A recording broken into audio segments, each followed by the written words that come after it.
So I'm really, really delighted to welcome everyone who's here in person and everyone who's connecting online to the Berkeley Institute for Data Science. My name is Kirsty Winsper. I'm the executive director here. One of the projects that we house and support and celebrate inside of BIDS is the Scientific Python project and community. We ran a developer summit in Seattle at the beginning of May, and I was delighted to get to meet Peter when we were up there. Peter is a scientist turned software developer, so PhD in particle physics, and now thinking about solving problems with open source software. We had a lot of fun looking at some GitHub statistics. He gets a A- in the automated statistics from some app, but I can promise you, because of the quality of his work that he's about to tell you about, this is absolutely an A+. So thank you everyone for coming along. This talk is going to be a little bit longer than our traditional seminars, so we're going to run kind of probably all the way up to the top of the hour. And Peter and I are here for a little bit longer afterwards, so you are very welcome to drop and leave the room whenever you need to, but you are also very, very welcome to stay, ask some questions, and we also invite comments, discussion beyond just questions. So that's enough of me. Thank you so much, Peter, and over to you. Thanks. I hope you can hear me as well. Yeah, so thank you so much for the kind introduction and giving me the opportunity to speak here. I want to talk about the awkward array project today. And first, I want to start with a slide about me. So I'm currently a postdoc at Princeton, and I'm working on the IRSAP project. I will explain this in the next slide. My scientific background is in high energy physics, so I'm a member of the CMS collaboration, which is the second largest collaboration at CERN, since 9 years now. And in case you haven't heard about CMS, Atlas and CMS were the two big experiments that found the Higgs boson in 2012. My PhD thesis was about Higgs boson pair production with the CMS experiment. Yeah, but during that time, I also developed quite a software background. So I'm programming in Python since roughly 10 years. And during the time of my PhD, up to the end of my PhD, I basically went from a power user to a contributor of the Scikit domain stack to being a developer and maintainer. Yeah, and I personally have a passion for number crunching software. So if you want to talk to me about JAX, feel free. Yeah, then a little bit about us. So as I mentioned Scikit and IRSAP before. So Scikit is our community project, our domain stack on GitHub, where we collect all the projects that we develop.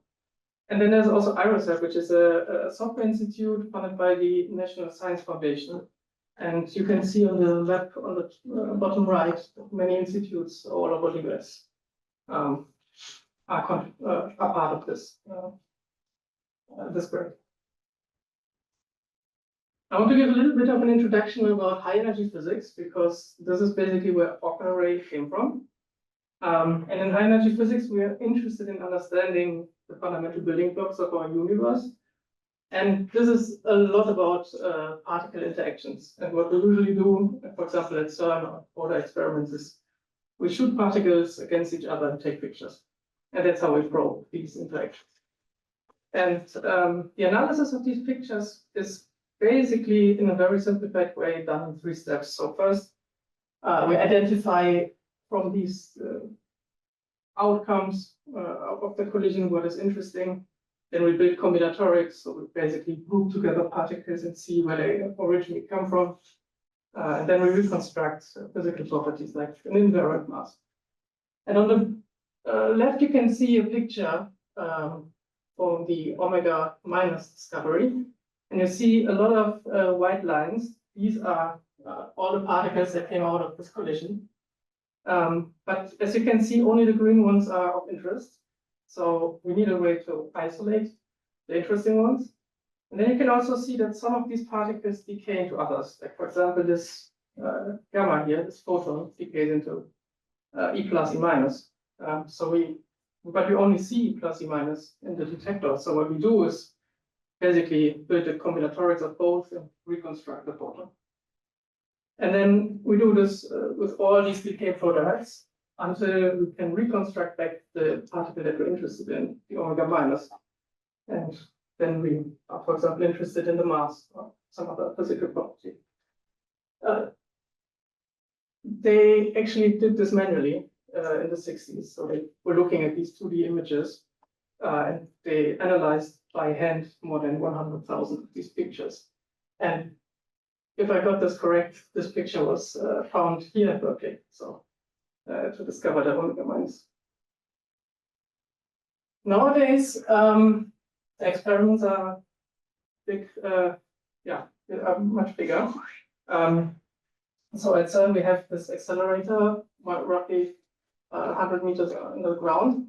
And this ring has 4 main detectors. It's CMS, LHCb, Atlas detector, Alice. And for example, at CMS, we measure proton collisions. And now we have like a 3D image of all the tracks you can see on the top right.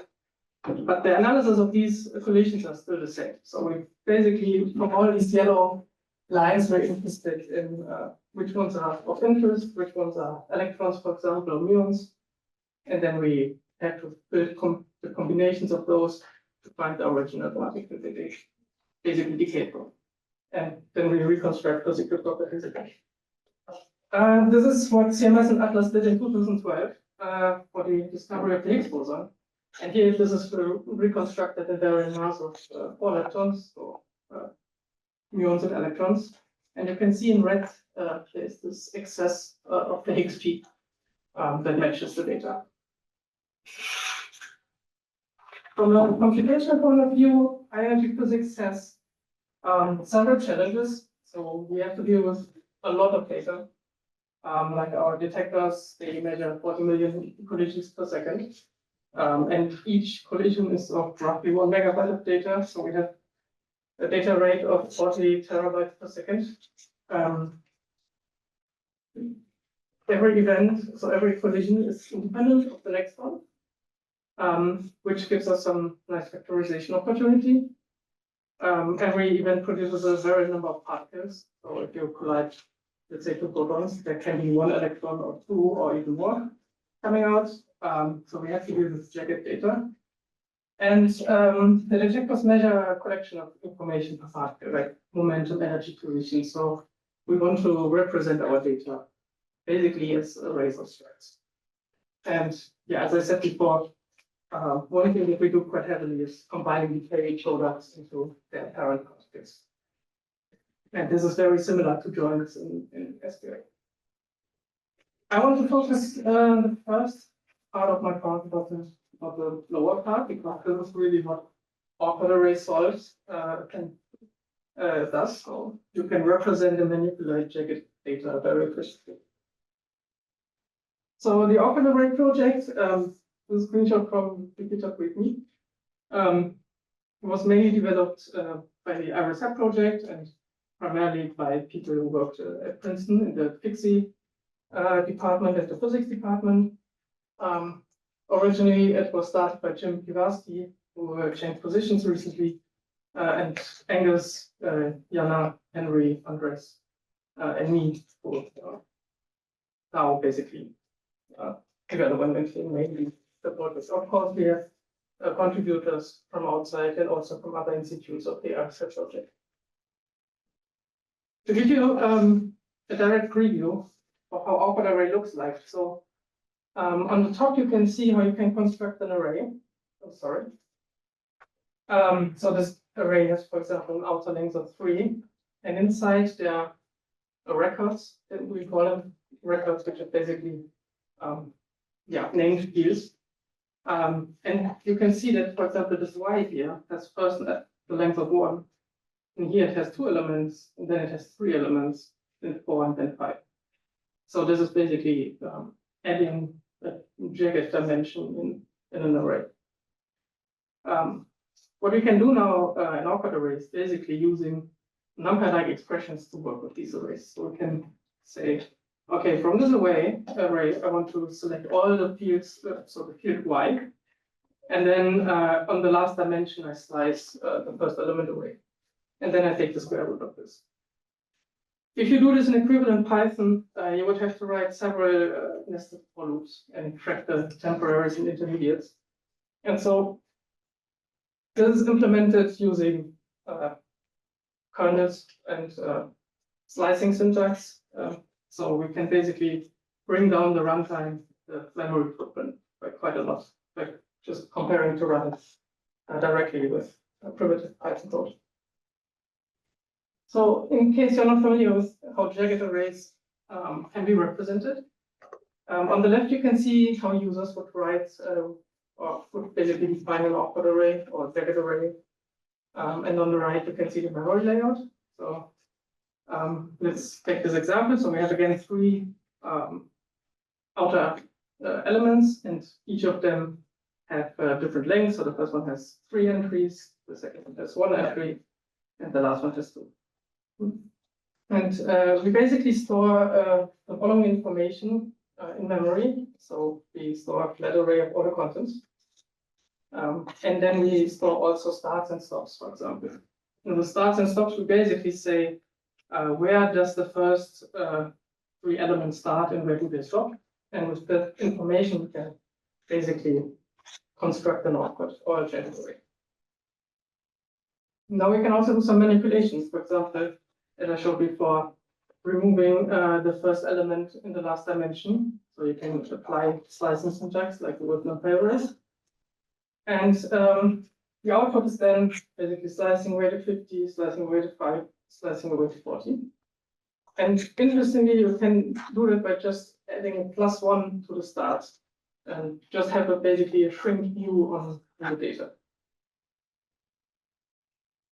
You can also do manipulation that is basically passed down just to the content. So it's not affecting the structure. For example, it's taking the square root of the energy. We still have 3 elements in the first event, 1 in the second, and 2 in the third. So we don't have to manipulate starts and stops. The only thing that we can do is basically route the NumPy square root kernel down to that data. But then there are also manipulations that, for example, sum all the energies in an event that requires holds. So that's why we have here the awkward kernel dot a summation, and the 1 stands for it's applied on the axis 1. And what we do here is we're basically summing the elements in the last dimension. So for example, here we would sum 50 plus 100 plus 30 to 180, 5 is 5, and 40 plus 20 is 60. And yeah, what we do with the contents is summing it up. So we have 180, 50, and 60 as the new content. But for the memory layout, we do not need starts and stops anymore because we reduce the jagged dimension and now it's a rectangular array. So we basically don't have to track starts and stops anymore. So there are basically these 3 types of manipulations. So we have structural manipulations. As I showed before, this only needs starts and stops. Or derivatives of this, so we can also store offsets, for example.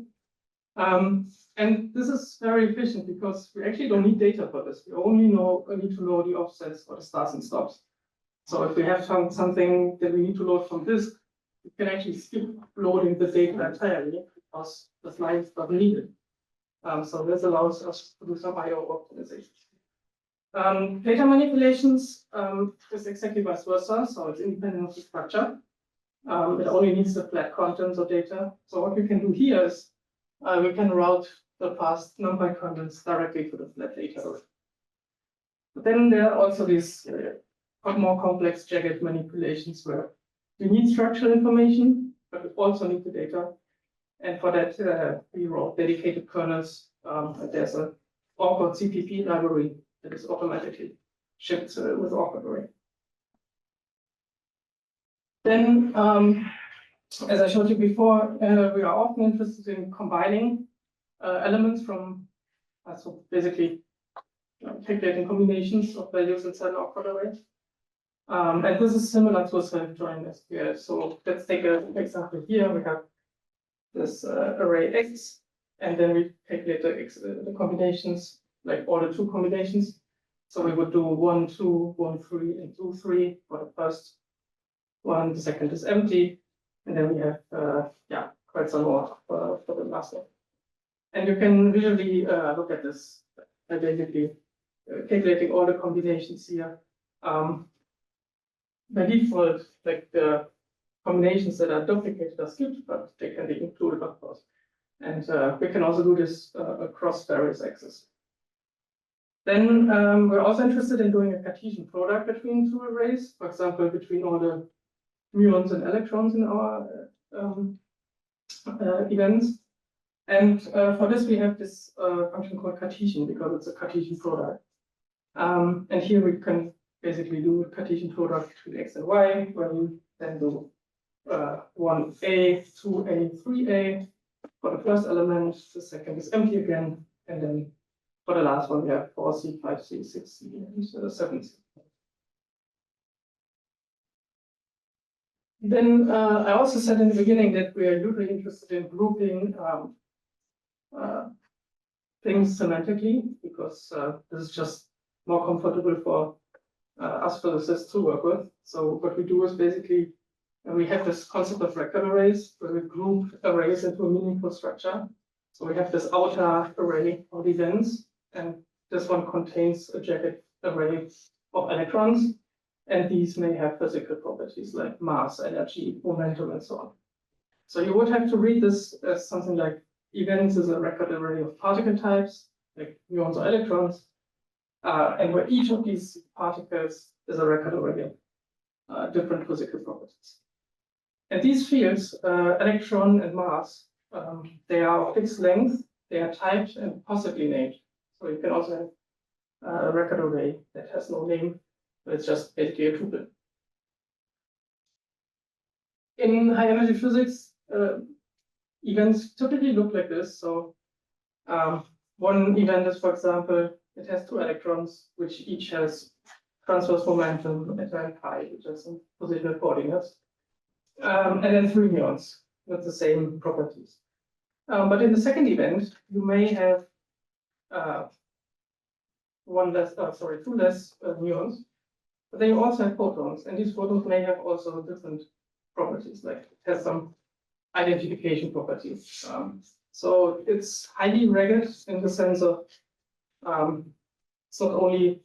we're not only having this raggedness in the number of basically particles, but we also have different fields. Yeah. And having these record arrays allows us to pretty generally reconstruct physical properties, because awkward array has this concept of behaviors. And I showed you before that these fields can be named, and if we know a name, for example, energy and momentum, we can use this information, oh, this is energy and this is momentum, to calculate the mass. So we can basically provide automatically properties based on existing fields to calculate them on the fly. And for physics, these quantities are abstracted into these behaviors via the vector application. For more complex reconstructions, awkward array provides 2 more things. So there's a lot of interoperability with JIT compiled for-loop expressions with number, Julia, and C++. And we do have various conversions to ML libraries, so you can convert to PyTorch TensorFlow objects.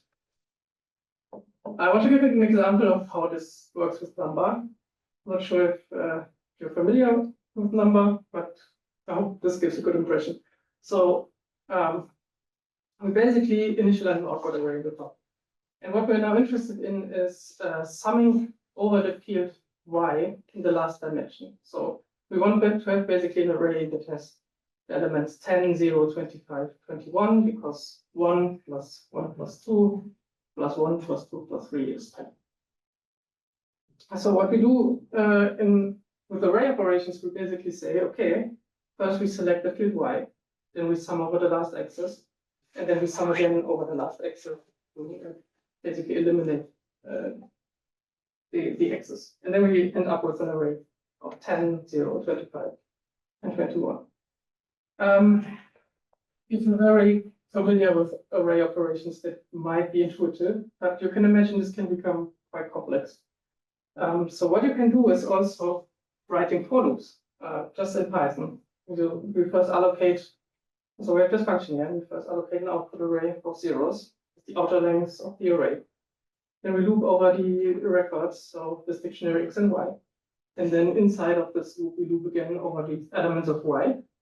Then we sum them up, basically. And this is much more expressive and probably easier to read than the first base thinking of how the line before works.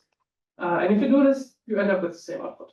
But the nice thing here is that you can decorate this with number.jit, and it's just in time compiled and will be super fast. And this works because awkward array registers its own types as known number types. Then we can also have a look at the performance, and if you do a time it on the line before, this roughly takes 264 microseconds. And when you run the jitter kernel, it's much less, more than a factor of 10. Of course, the second invocation here does not include the compile time. So for the first invocation of this kernel, it takes a little bit longer.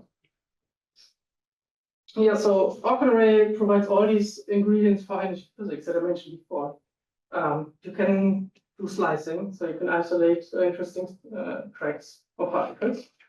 It does support the combinatorics to find parent particles. And then it provides various ways to reconstruct physical properties. But it also provides much more. So there are different array types, not just jagged arrays. You also heard about record arrays, but there are some more. There are different backends. We have quite a lot of high-level operations. I just showed you some, but there are also like ak.mean and so on.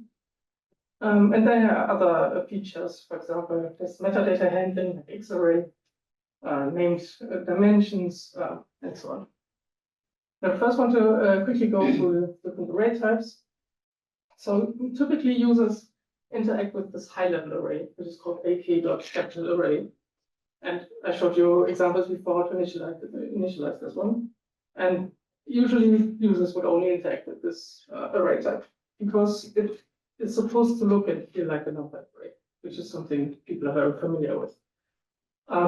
It supports a pretty Jupyter printing, and inside of this printing, it contains the type information that includes the shape and D type. So if you have a look at the right, there's this .show function, and the type here, it has an outer length of 4, then a variable length, it's a jagged dimension, and then it has basically two fields, X and Y, where X is of float 64 and Y has again a jagged dimension, and D type of in 64.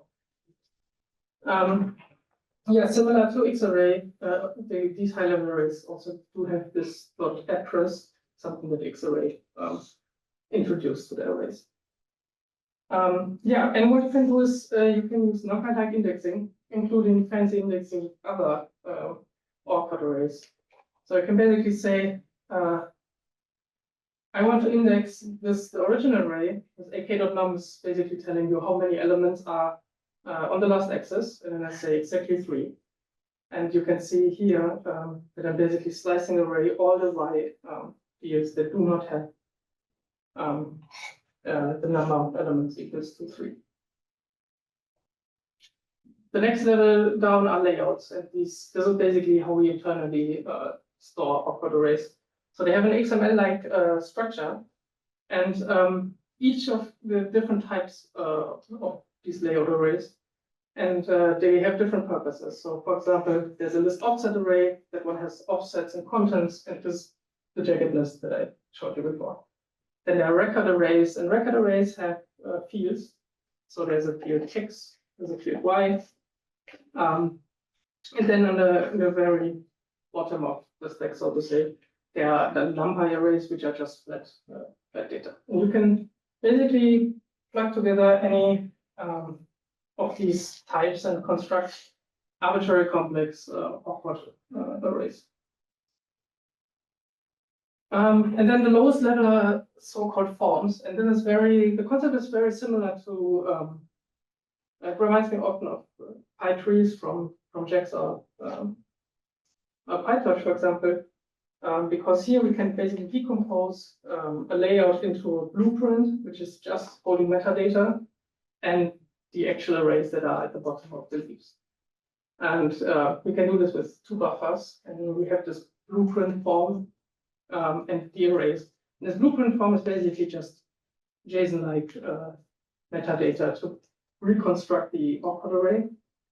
And the arrays that we basically separated from the form is just a mapping from unique keys, for example, here node to data, to an array.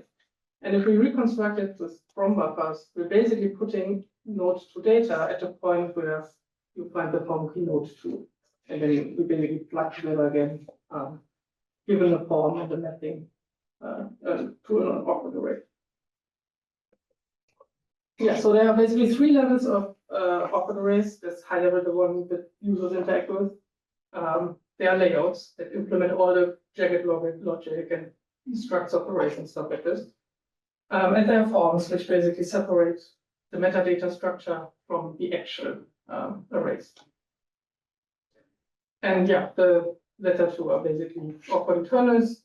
They are accessible, but usually not needed to work with. Yeah, the second part of awkward array provides a different backends. And so what's a backend for awkward array? It basically has two purposes. A backend manages memories for arrays, and it also implements jagged kernels, the ones that are not automatically there from NumPy. And you can basically, with one line, choose a different backend. So either in the constructor, you can put backend equals something, or there's this function to change the backend of the existing array. And the default backend is called CPU. The memory of arrays is managed by NumPy. And the kernels are basically taken from NumPy as awkward CPP. This one runs fully on CPU. As I said, it's a default backend, and awkward CPP implements additional kernels that basically do not exist in NumPy because they have to work on jagged arrays. The second backend is CUDA. So memory is managed by CubePy, and the kernels are implemented using existing CubePy kernels, or we extended actually also with our own CUDA kernels. This runs fully on GPU. Yeah, and as I said, awkward provides jagged CUDA kernels that are needed for jagged arrays. I showed you before an example with number for the CPU case. You can use number.CUDA to write custom kernels that work together with this CUDA method. We also have a JAX backend. This one can run on CPU or GPU. That's chosen by JAX because JAX manages the memory.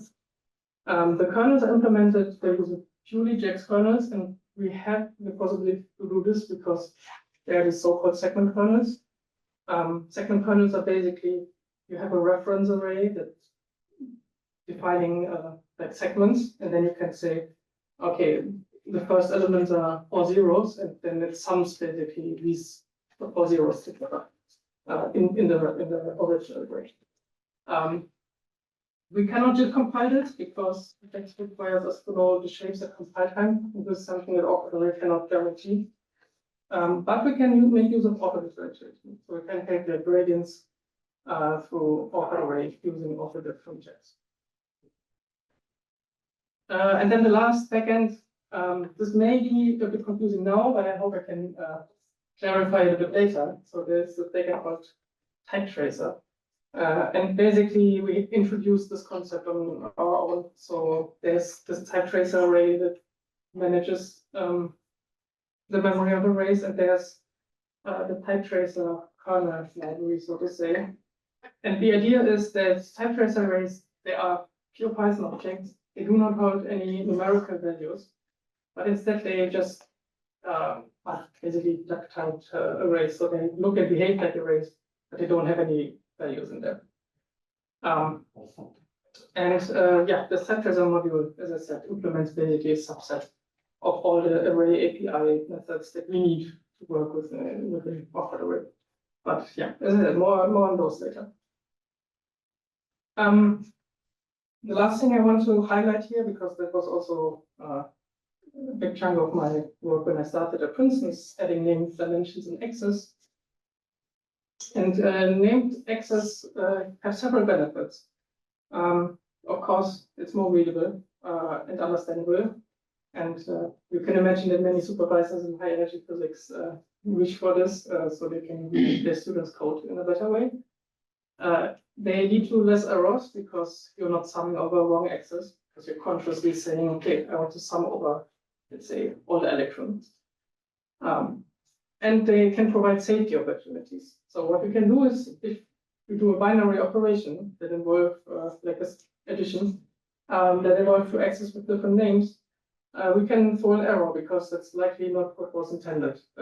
So, for example, you should not probably want to add events and particles because it's just a nonsense operation.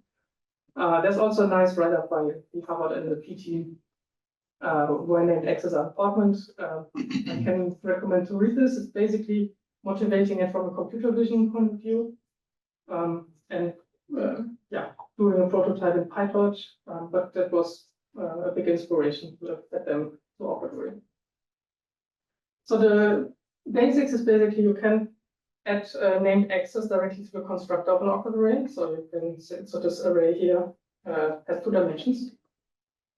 And we can just use a tuple to annotate the first and the second one. So the first would be events and the second one would be particles. You can also use a dictionary and basically map a name to a dimension. So this would be 0 means the first dimension, 1 means the second dimension. Or you can use this function to add to an existing array, make dimensions. The nice thing about the dictionary notation is that you can also pin a name to like -1. So you want to basically have the last dimension is always called particles, things like this. And then once they have these named access attached, you can use these names for example, for reduction. So you can use ak.sum on this array, and you say you want to sum over the particles. So what we do here is basically 1 plus 2 and 3 plus 4, and we end up with an array of 3, 7. And you can see in the representation it only has no events left because we reduced basically the particles dimension. It doesn't exist anymore. We do dispatch NumPy operations directly, so you can, instead of ak.sum, you can use np.sum and will automatically translate it correctly to the awkward one. And this one is also working. Named access. If you sum, for example, over the events access, so basically you say 1 plus 3 and 2 plus 4, which is 4,6. Then the events access is gone, particles access is left, and now particles points to 0 because we reduce that dimension. So it's not just the string is not just pointing to a fixed integer. It will basically dynamically adjust with operations what the dimension means, stands for. You can do, of course, you also have to adjust named access when you're doing indexing. So, for example, if you do select certain elements of an array, you have to basically adjust the named dimensions as well. So, for example, selecting on the second axis the 0th element means we do not have particles anymore, we just have events. If we select on the first dimension, we do not have events, but instead we have particles again. If you add new dimensions, like with none, you're basically introducing a new outer dimension in this case. And this will lead to events and particles will be shifted by 1 because there's a new first dimension. So events point now to the second one and particles to the third dimension. Now that we have names, we can also introduce a new syntax for indexing. So what we can do is we can use a dictionary for indexing. We can select with the name the dimension that you want to index, and then here the 0, or you can put a slice there. This is the actual slice that is applied to the dimension. And you can also mix this with position and named access. So, for example, you can attach names to only certain access and others are not having any names. So you can use a dictionary where you're using integer for the number of dimension and then the slice or the index that you want to apply. But you can also mix this, of course, when you have, so here, for example, I'm taking from the first dimension, the first element, and then from the particles dimension, I'm taking a slice of the basically 0 to first element. And yeah, so if I do this here, I'm basically selecting the 1 because I'm selecting the first group here, the 1, 2, and then I'm slicing 0 to 1, which is basically retaining the length 1 dimension, but just taking the element of 1. And as I said before, we can also use some safety guards. So there's these two arrays here, where I'm attaching named access of events and electrons. And then the second array, Y, I'm attaching events, but now the second dimension is a different name. So if I add them, this will give a value error because the named access are incompatible. And it says it got electrons and muons for the positional access of 1, which is a bit conservative as a policy, but it's there for basically providing some security, and people can opt out of this. So once you attach named access, you're not bound to use them. You can also, for this operation, remove them and afterwards attach them again if you like. Yeah, so this basically bring me to a little summary of awkward array and this first big feature that I was working on. So I told you about the basics of awkward arrays, about combinatorics, the reconstruction of physical properties, and various other features, like the levels of abstraction we have for arrays and different backends. And yeah, in the last few slides, I showed you the new features named access. One thing I want to add for named access is that this is encoded throughout the whole code base of awkward array. So it also works with broadcasting and various other things you can imagine that alter named access. And this is really a complete implementation of named dimensions or named access. Now, for the second part of my talk, I want to talk a little bit about the first 3 bullet points that I skipped at the beginning. That we have to deal with large amounts of data. And here we have to go to distributed computing. And I want to highlight a bit how we basically facilitate this with awkward array. So for high-energy physics analysis, we have, as a computational challenges, we have a lot of data. Usually an analysis is working on roughly 10 to 100 terabytes. I said before, it's 40 terabytes per second of event rate or data rate. But this is already, so this 10 to 100 is after the collaborations do some central selections and reprocessing. And typically, the collaboration provides files of roughly 2 gigabytes of size, compressed size. Yeah, so what we need to do is basically to scale to clusters to process these files or the data in parallel because, yeah, usually you cannot store 100 terabytes data on your laptop, and even if you could, then you do not have enough cores to process it in parallel. And the second part that I want to talk about in this scaling to distributed clusters is usually these files, they are provided centrally from the certain collaborations. They contain roughly 1,000 columns, so they have physical quantities of energy or mass of electrons. But typically physicists only need a very small subset of them, like roughly order of 100.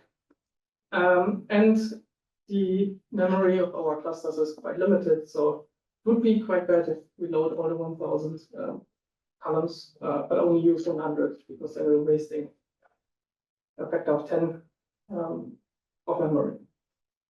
So we need a mechanism for loading only the required columns, and this I call it I/O optimization. This is something I want to talk about in the second half of this part.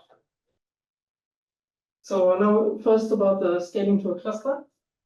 I want to start again thinking about how this works on a single worker, on a single machine before scaling to multiple machines. So I showed you before how an event in high energy physics looks like with electrons, muons, photons, for example. What we're usually doing is, so we group them in arrays, like typically 100,000, because they roughly fit in this 2 megabyte regime. And then that's what we call a chunk of events. And that's usually the unit of data that's processed simultaneously on a single worker. Physics analysis looks like this roughly. So we basically apply vectorized array operations from the original chunk to basically a process chunk. And here you can see event 2 is masked out because we're not interested in this one, for example. And then the blue boxes, they allocate. Basically, we reconstruct some new properties that were not existing before. And then we're basically histogramming, for example, this new blue reconstructed information to a histogram and arrive at, for example, the Higgs discovery. And if you think about this, this is basically a map-reduce scheme. So, and there are solutions how to scale this to clusters. And it's very simple. So we can just process various chunks in parallel. So this map step is basically in parallel in a new dimension. And then the reduction step is happening again from all the different workers. And here we're basically scaling in this dimension with the number of workers. And typically we're reducing the output on the client in order to not have this 2 gigabyte memory constraint of the cluster. We did implement a library called DAS awkward to make this automatically, because here we want to connect DAS, which is a Python library to basically facilitate this map reduce an awkward array. And DAS awkward allows you to build chunked or partitioned awkward collections. So basically, you work with a huge DAS awkward collection, which internally has multiple partitions of chunks.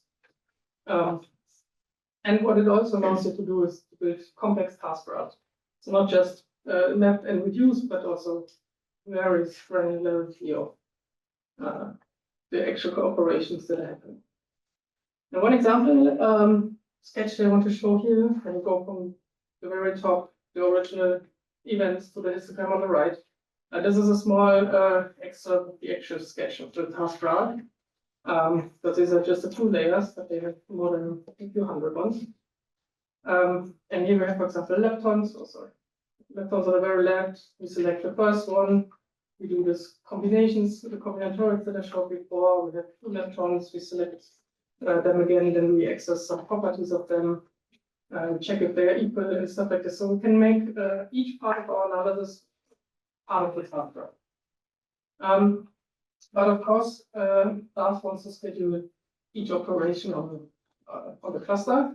And we do not want to copy a network all the way, all the time the arrays between workers. So we basically do an optimization step, which fuses together tasks to run on the same worker.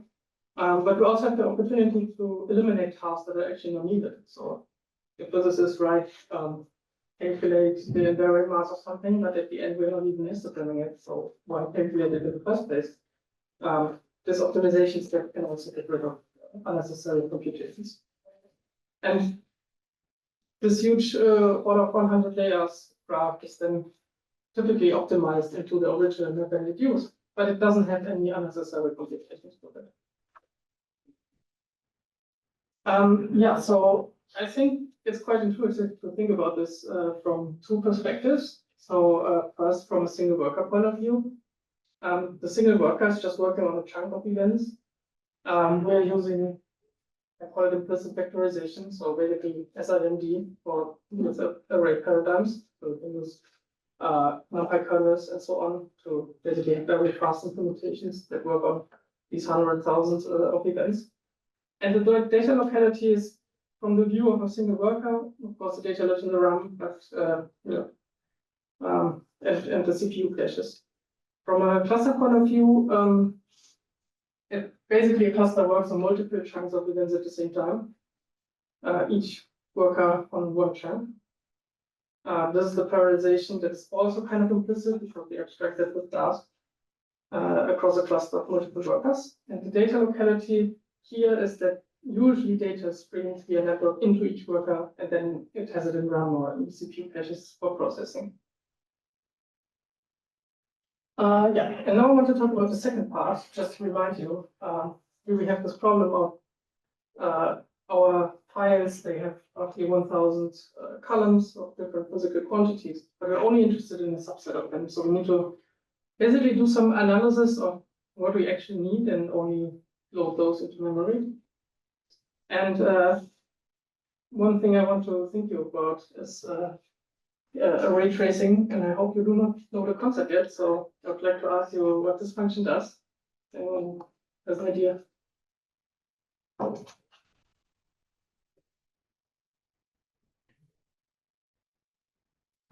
Adds one. It adds one. Well, in this case it doesn't, because you cannot write in Python like anything that if you add a one to it, just does something completely different, right?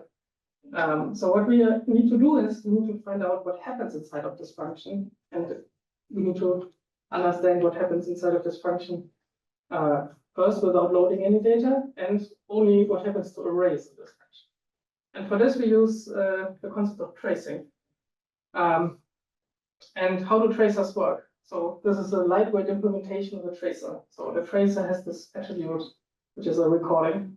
It looks and behaves like an array because it has shape and detail. And when you implement now the add function, we basically append to the recording the operation add and which arrays are involved. So sorry, self and other. And then we return a tracer with the new shape and detail. This is a simplified implementation. So in practice, you would have to promote detail and so on. And then if you feed this tracer with shape 10 and detail of float to this function, we're basically adding to the global recording. Okay, for my computation needed the self and other, so in this case the array and the one to run basically. Awkward array does not record which data. It does record which data is touched or accessed. Unlike tracing injects, for example, does not record the computation itself, because we're only interested in which data is needed to load it for this, and not the actual operation. So that's why Awkward array implements its own tracer backend, which is called type tracer. This is the backend I talked before, and I hope this gets clearer when it's needed now.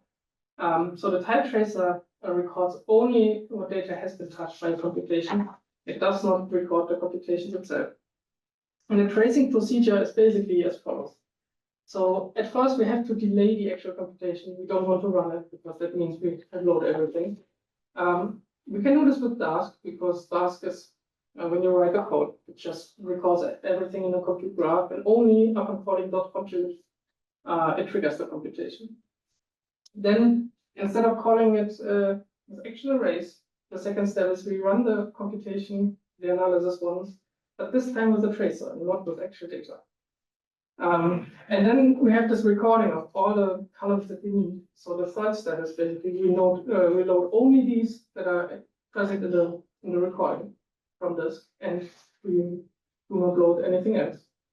And then we run the actual computation, but this time only with the loaded columns, and ignore the rest. And we made this automatically part of the Dask task graph optimization with Dask awkward. So if you do call.compute with Dask awkward, it will automatically try to do this IO optimization for you.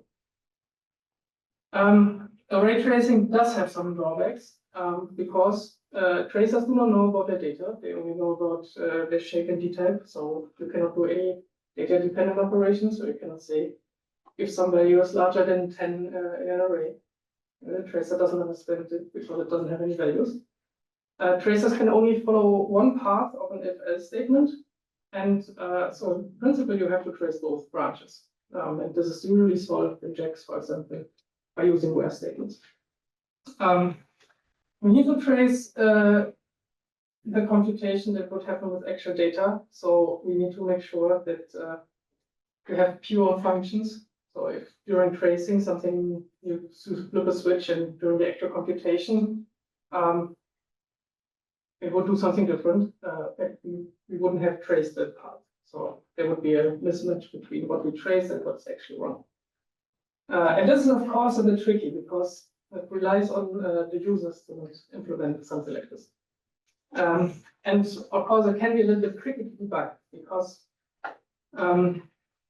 if you drop in a debugger, sometimes you land in the tracing stuff, sometimes in the actual computation, and it's a bit confusing. And turns out physicists are not necessarily familiar with this concept yet, not as much as probably AI researchers.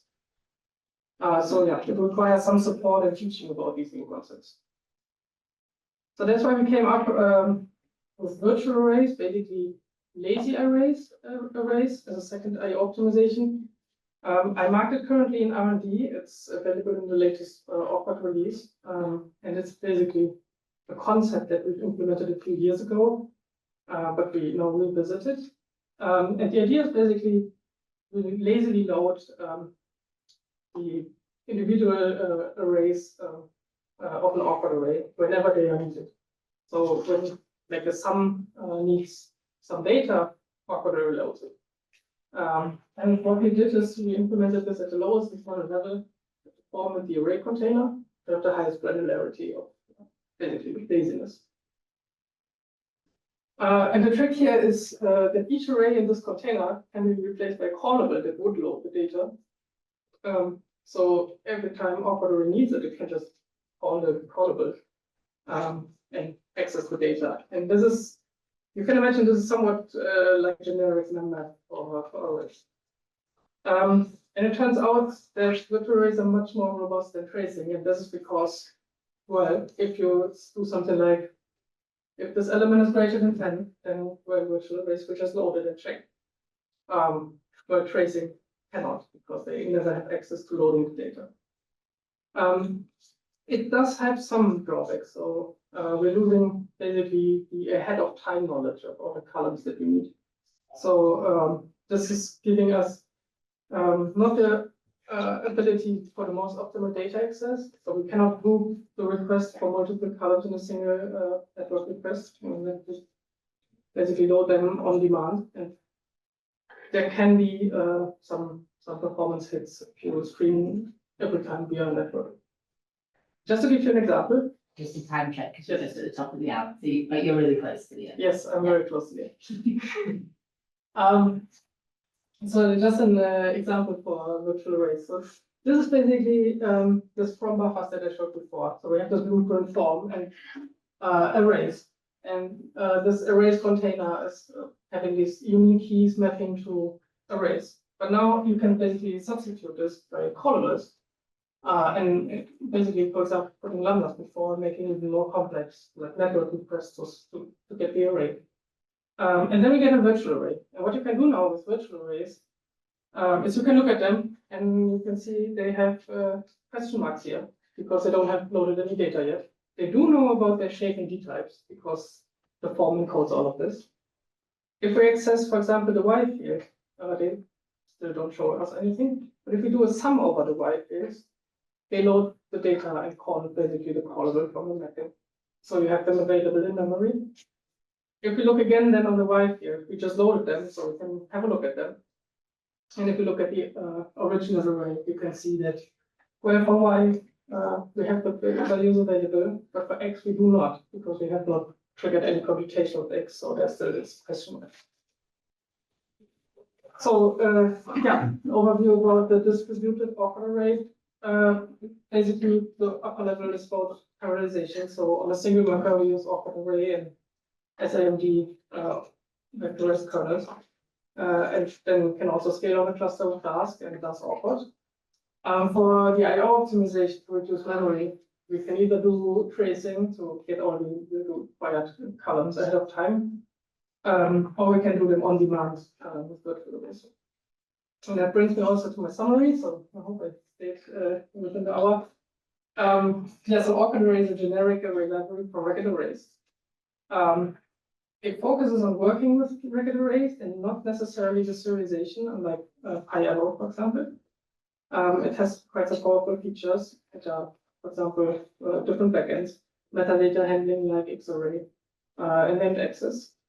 And orchid array can scale to large analysis needs. So we can parallelize on a cluster with Dask, and we have this concept of IO optimization that lets you load only what you need and not more. So thank you so much for your questions. Thank you. Thank you so much. It's amazing work. So, let me just come over. I have to stand near you to be near the camera. So everyone online, you're very welcome to stick around. I have a microphone so that the folks online can hear us when you ask any questions. So I want to just give everyone a moment to say if you do need to go, if it's the top of the hour, if you've got other things that are waiting for your time, thank you for coming. But you are also very welcome to stay and we can ask some questions and have a little bit of a discussion. So, folks, if you are online, you can put a message in the chat or you can raise your hand and Lily is going to make sure that you get the opportunity to speak, or if it's a very short question, we'll just read it out. So does anyone have a question to get us started?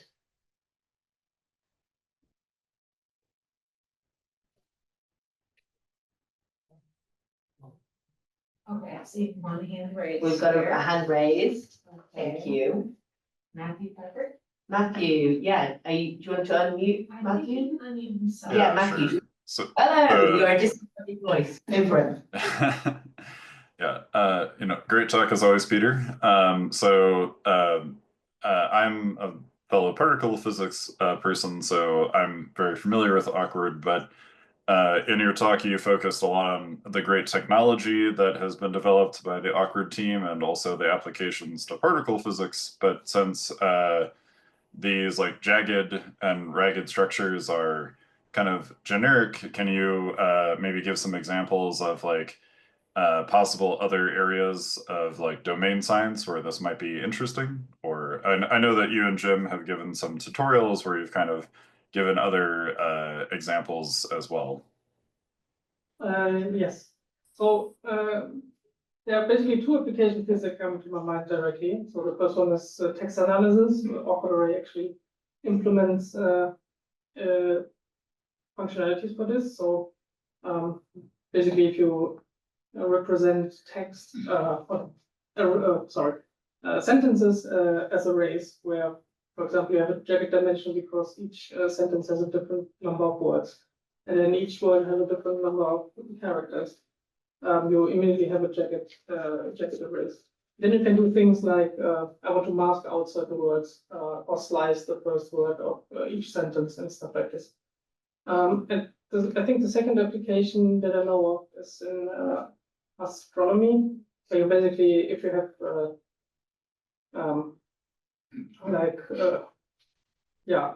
collection of objects in the universe, like planets in a solar system, and you have the array of solar systems, then you have multiple different number of planets per solar system. So this is also something where you can then represent a collection of solar systems with different number of planets. So as a jagged array. Thanks for the question, Matthew. Yes, and just let me run to you with the microphone. Thank you. I can actually contribute another one because I remember I was on a project where we were interested in understanding for cars in a car company's car fleet, and fleet as in they sell cars and all of those cars record data. Think of Tesla or something like this, where you record data about each drive that car would do. And record the battery discharge. And then we were interested in modeling how the discharge behavior would affect the battery aging. And that was also something that led us to, I think we had like 15,000 cars, and then each car had like different rides. And that was a kind of something that I remember so that were XML data, and it was like, I don't know, 10,000 XML files per day. And then I remember we had to do a lot of processing on the cluster, ending up with the same kind of raggedness. So I imagine everything that involves this observational style of like real world objects that, so yeah, that's just like an additional thought here. Matthew's question. There's sort of anything real world or anything real world comes from that. Another question Yes. from online. Daniel, would you like to unmute? Sure, thanks. Thank you. I love the named axes feature. That looks really nice. I've seen other takes on this, and I really like the take in Awkward Array. Are you part of the discussions to put named axes or dimensions in the Array API? I think there might have been some chat about that in Seattle, but I didn't catch it.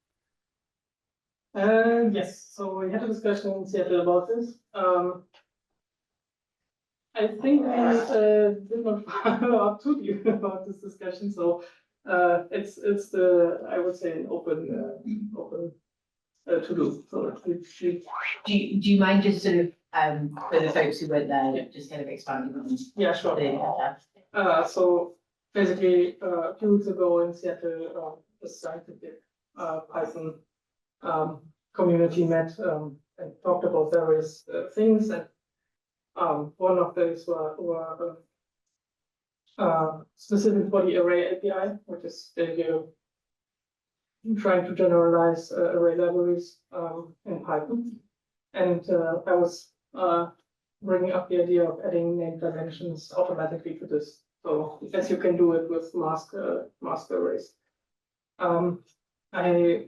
I talked with some people how they did it for mask arrays, and I think there was consensus of you probably can do this with named access.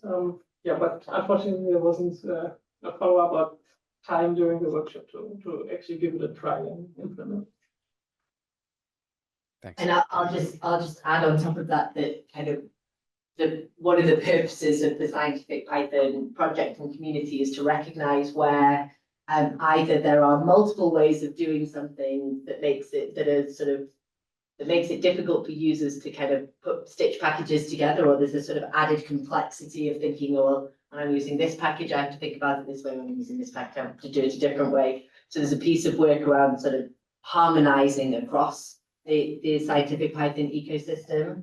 And then a sort of additional part on top of that is if someone's done something clever in one area, you can percolate that across to other libraries and domains as well. So that's just painting that little extra bit of picture there. Do you have a question? Yeah, let me run to you.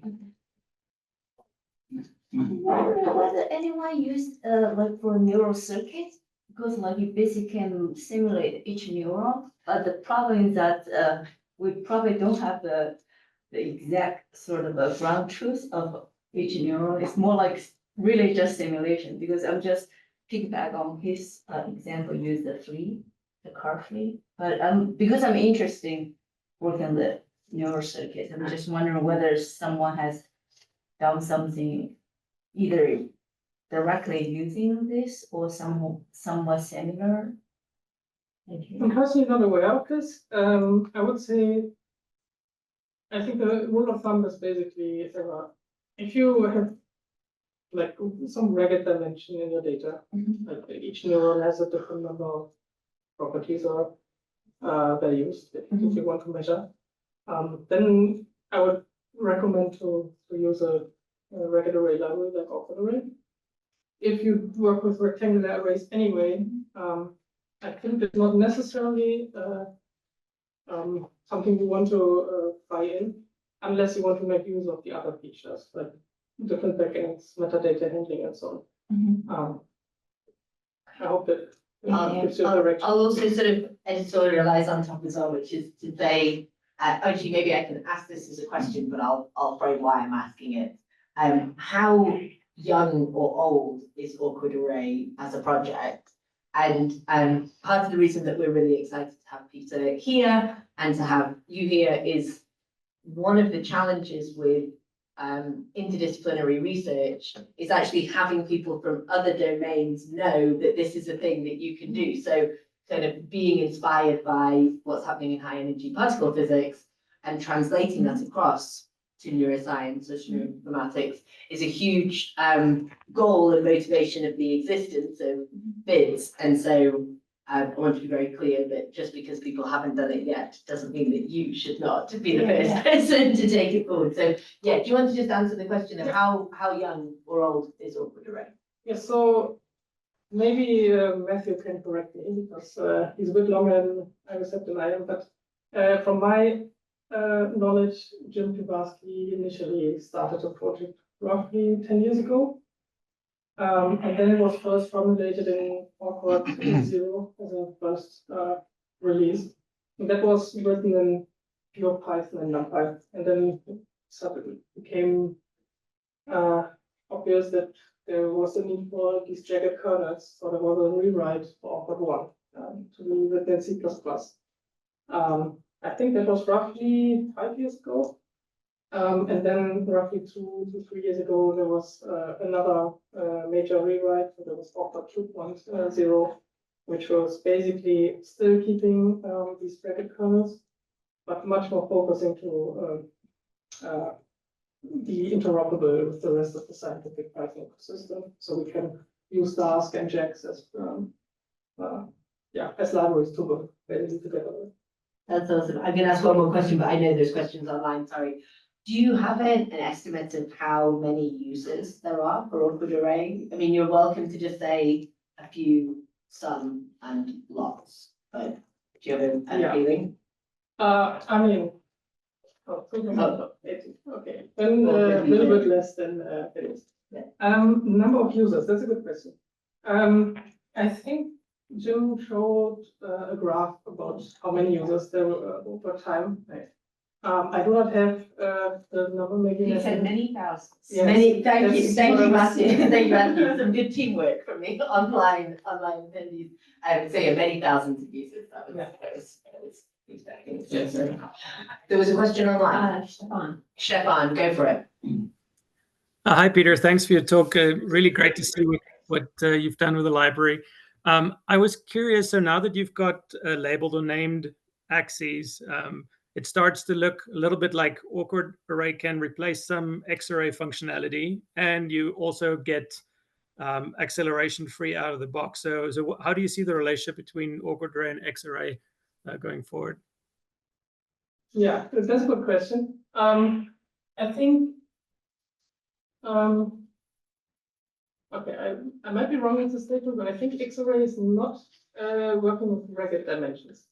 It's basically, it lets you basically partition rectangular arrays and then annotate with metadata that is usually focused on climate science, like let's say temperature, your arrays. So Awkward Array does add this functionality for metadata handling, but Awkward Array much more focuses on the ragged arrays and working with ragged arrays, where I had the feeling that X-array is much more about representing partitioned arrays and working with them on the cluster. So I'd rather say that Dask Awkward has much more similarity with X-array than Awkward Array itself.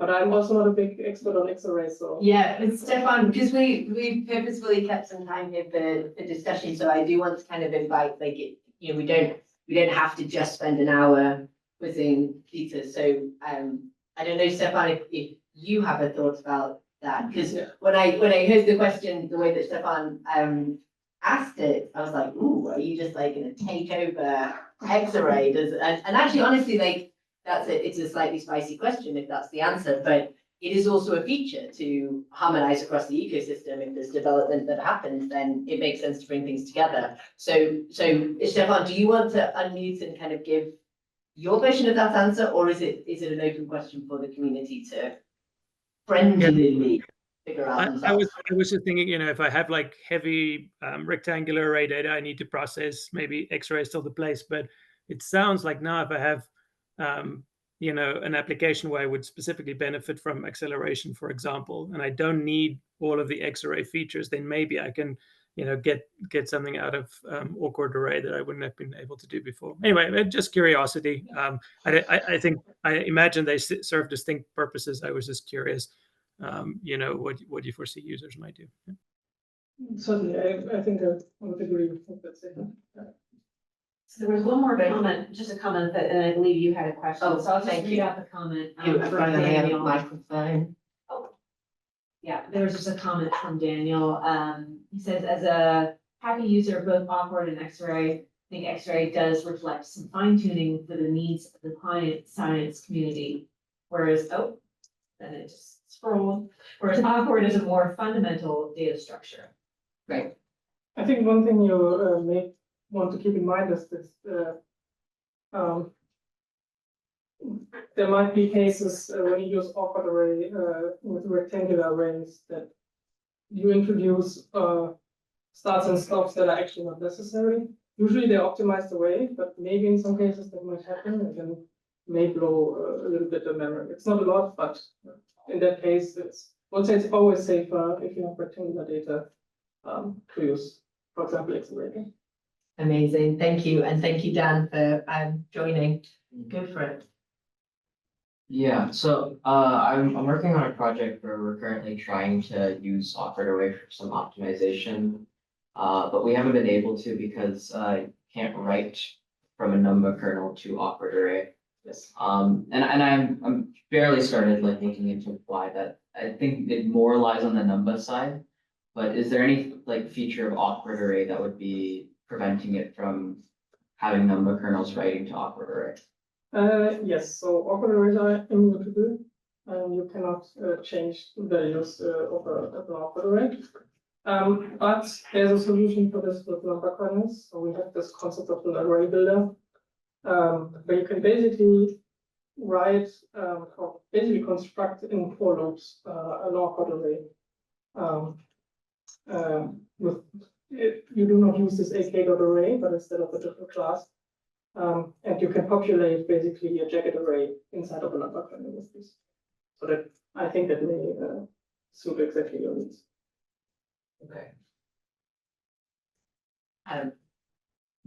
What would be the easiest way to follow up with that question? Is that a question for awkward array or is that a question for number? We do have an example on our documentation for this. I can forward this in.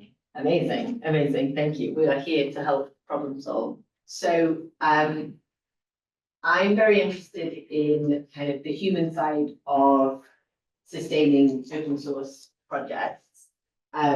What do you think is the most fun part of maintaining an open source project that's heavily used? And what is the thing that keeps you awake at night worrying? I would say it's the same because because the fun part was about learning. You cannot just remove a feature because then a few hundred people will actually knock at your door and say what just happened. Yeah. This is fun to learn. I think this is a very fun experience.